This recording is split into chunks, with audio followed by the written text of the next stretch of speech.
L'elemento renio si trova a 2 posti sotto il manganese, nel settimo gruppo della tavola periodica.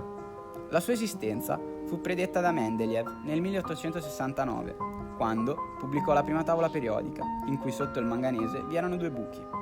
La prima lacuna fu riempita dall'elemento 43, il tecnezio, mentre la seconda lo fu dal renio, ma la sua scoperta è stata a lungo dibattuta.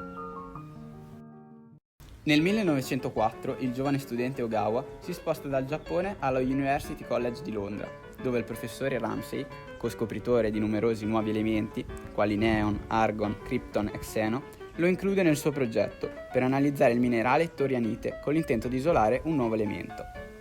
Dopo un consistente lavoro analitico, Ogawa pensa di aver raggiunto l'obiettivo, scoprendo quello che lui credeva essere l'elemento 43 della tavola periodica. I dati portati avanti da Ogawa sono una nuova linea spettrale, da lui individuata per la prima volta, e basandosi sulla sua convinzione che l'elemento fosse bivalente, dedusse il suo peso atomico, pari a 100.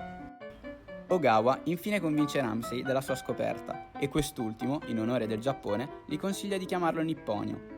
Vengono così pubblicati 2 articoli sul giornale Chemical News, in cui il nuovo elemento appare con il simbolo NP, nella posizione 43 della tavola periodica. In seguito, vengono però falliti molti tentativi da parte di vari scienziati in Giappone, Inghilterra, Russia e Germania di ripetere l'esperimento.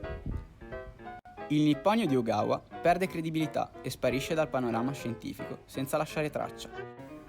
Alcuni anni seguenti, nel 1925, in Germania, la coppia dei Noddack, con l'aiuto dello specialista di raggi X Ottoberg, annunciano di aver identificato, a partire da un minerale di columbite norvegese, un nuovo elemento che propongono di chiamare renio in onore del fiume Reno, poco distante da loro.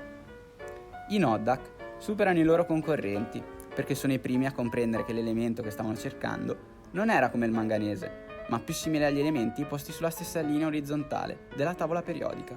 Grazie al finanziamento del Fondo Scientifico Tedesco per l'Energia, i Noddack viaggiano in Scandinavia e Russia, dove, analizzando nuovi minerali, ottengono 120 mg di renio e ne studiano le proprietà chimiche. Nel frattempo aumenta l'interesse commerciale verso questo elemento e ne vengono isolate sempre maggiori quantità. Si scopre, inoltre, che il renio ha un punto di fusione di 3180 gradi Celsius, secondo solo al tungsteno, che ha 3380 gradi Celsius come punto di fusione.